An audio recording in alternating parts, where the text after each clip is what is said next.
저는 올해 연말이 고비라고 봅니다. 고비. 예.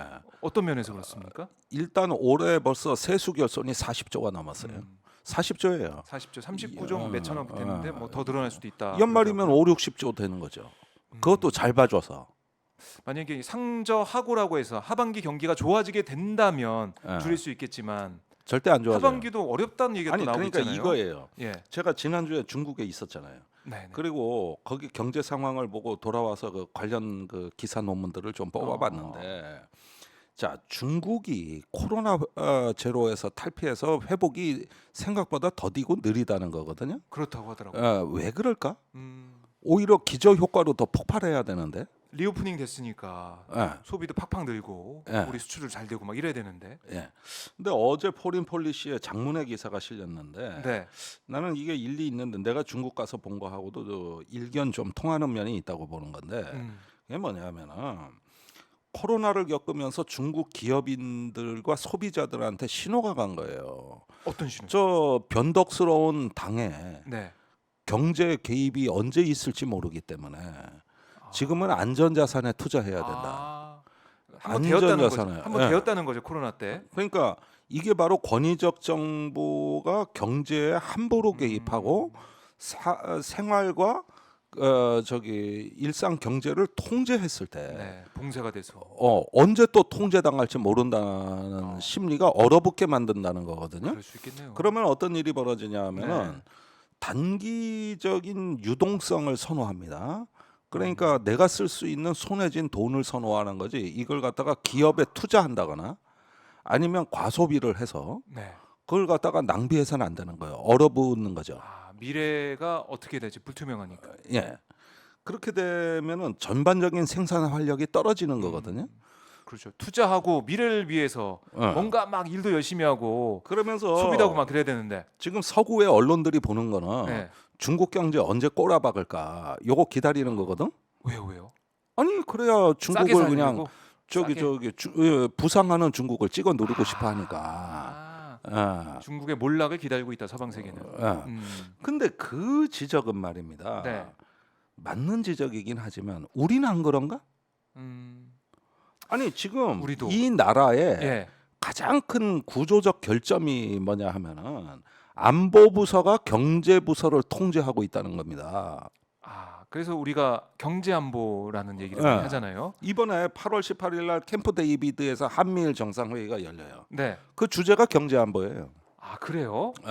저는 북한 핵미사일 그 얘기를 좀 계속 할 줄 알고 아니 했는데 안보 협력도 있고 안보형도 있고 경제안보가 경제안보예요. 중점이다. 지금 이거 심상치 않은데요? 우리 통상부서 그 통상교섭본부죠. 네. 그다음에 산업부가 있죠. 그다음에 외교부가 있죠.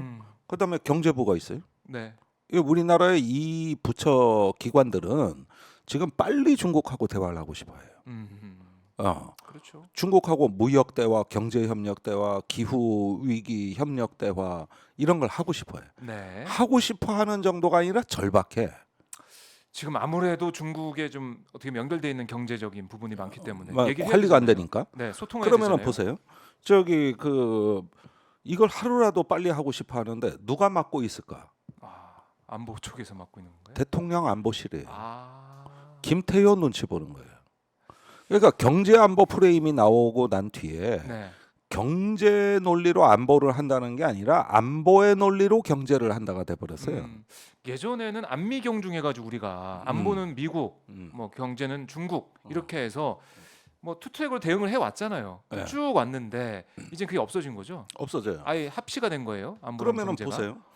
지금 기업 입장에서 네.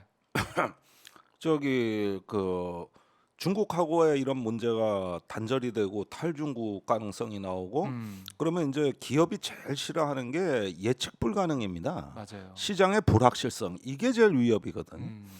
기업의 설비 투자라는 게 10년, 20년을 내다보고서 수익성을 가지고 이렇게 플랜트를 한두 푼이 수출하고 아니니까. 설비 투자를 하고 네. 이러는 건데 불확실하다면 할 수가 없는 거잖아. 그래서 그냥 현금을 쌓아두고 투자 안 하고 투자를 할 수가 없잖아. 현금 쥐고 있는다. 그러면은 이게 뭐냐 하면 투자가 부진해지면 네. 활력이 떨어지게 돼 있고 그럼 당연히 당연한 거죠. 미래 그 시장이 날아가는 거거든요. 근데 중국이 지금 이 와중에도 하고 있는 정책을 보면은 외국 기업하고 협력하겠다 그러면서 유치를 하려고 이제 일부 경제에서는 개방 정책을 쓰는데 네. 지금 들어가야 중국 정부의 보조금이나 세제 혜택이나 또는 저렴한 토지 구매나 이런 혜택을 받을 수 있는데 네. 안 가고 그냥 눈치만 보고 있다가 유럽 기업이 가가지고 배터리 자동차 뭐 그 외에도 여러 가지 제조업에 투자를 한다 그러면 네. 뒤에는 한국 기업이 들어갈 틈이 없는 거거든요. 없잖아.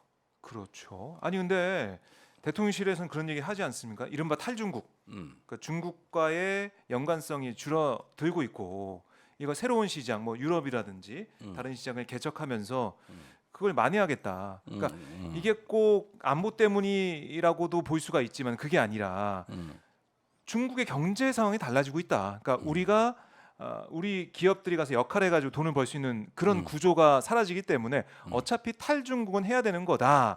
이런 논리도 좀 나오고 있던데요. 이거 어떻게 보세요? 거기에 대해서 최태원 대한상공회의 소장이 응답을 했죠. 응답했나요? 네. 뭐라고 했나요? 지난달에 제주도에서 열린 네. 상공회의소 포럼에서 최태원이 작심 발언이 나왔죠. 중국을 대체하는 시장은 없다. 그래요? 그런 시장 없다. 둘째, 이런 식으로 탈중국을 하다가는 네. 저기 그 국내 경제에 엄청난 혼란이 초래될 거다. 그렇게 얘기했죠. 경영계에서는 지금 앞을 좀 내다보고 있다 이런 느낌이 그 사람이 드네요. SK그룹을 대변해서 한 얘기가 아니라 대한상공회의소의 전체- 기업들 입장을 네, 대변한 거예요. 그렇죠. 기업들 기업들. 입장을 대변을 한 거거든요. 그게 지난달에 그 발언이 나왔어요. 네. 그게 내가 보기엔 대체적으로 기업의 생각이라고 좀 봅니다. 그러면은 중국 이외 대체 시장을 찾는다는 그 이야기를 하는 동안에 네. 유럽이나 미국 기업이 중국에 들어가고 있어. 그래가지고 자기들하고는 협력을 해. 그러면 나중에 한국 기업은 공간이 사라지는 거예요. 공간이 사라지는 거예요. 물론 지금까지 네. 우리가 중국으로부터 그 비즈니스라는데 환경 변화에 중요한 두 가지가 있었어요. 첫째는 중국 정부의 보조금 정책입니다. 자국 기업에 몰아주면서 외국 기업을 견제하도록 했어요. 네. 이래서 우리 기업이 고통을 많이 받았고 두 번째는 뭐냐 하면은 그 외국 기업에 대한 차별이에요. 네. 그런 걸 통해 가지고 이 저기 중국의 자체적인 어떤 그 공급망을 구성하겠다 그러면서 산업 구조를 개편해 버렸어요. 그러니까 한국 기업이 경쟁력이 있던 중간재 분야에서 네. 이젠 중국이 거의 대체를 해버렸다고. 아하. 그 보조금과 산업 구조 변화. 그러니까 그럼 어쩔 수 없이 우리가 중국과의 어떤 연관성 이런 거는 줄을 수밖에 없는 거 이래가지고 아닌가? 많이 줄었어요. 네. 많이 줄고 우리나라 무역액이 아세안 무역액이 대중국 무역액을 뛰어넘었어요. 문재인 정부 때 이미. 자 여기까지는 하나의 흐름인데. 네.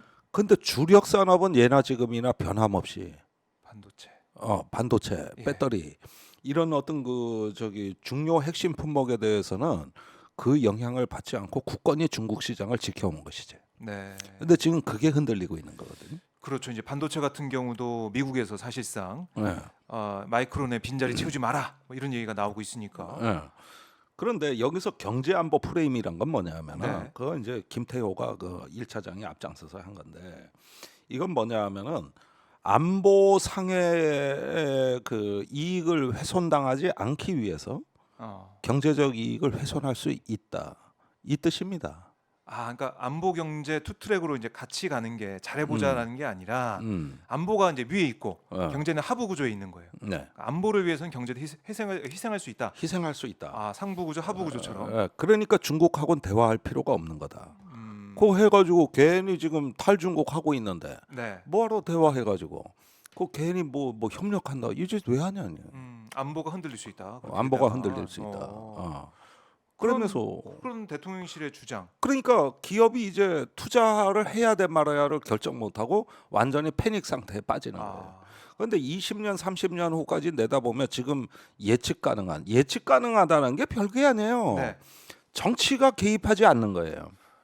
시장 경제, 시장에서 그러니까 지금까지 알아서 이게 하게. 보수 우파 사상이었어. 그렇죠. 우리나라 보수 우파는 정치가 경제 개입하는 걸 죄악으로 봐. 자유 경제에 대한 자유경제에 위협이라고 보는 거거든. 그렇죠. 시장주의인데 네. 시장에 맡겨놔야지 왜 개입을 하냐. 이런 그렇죠. 얘기를 많이 했었는데. 근데 지금은 그 말도 못해. 이게 못하는 거예요. 안보가 먼저니까. 예. 아, 그러면 뭐 안보가 대단하게 그럼 나빠졌냐? 예. 그럼 뭐 안보가 뭐 저기 지금 그 지정학적인 어떤 거 이런 어떤 거 탈중국을 안 하면은 뭐 큰일 날 지경이냐? 그런 것도 없어요.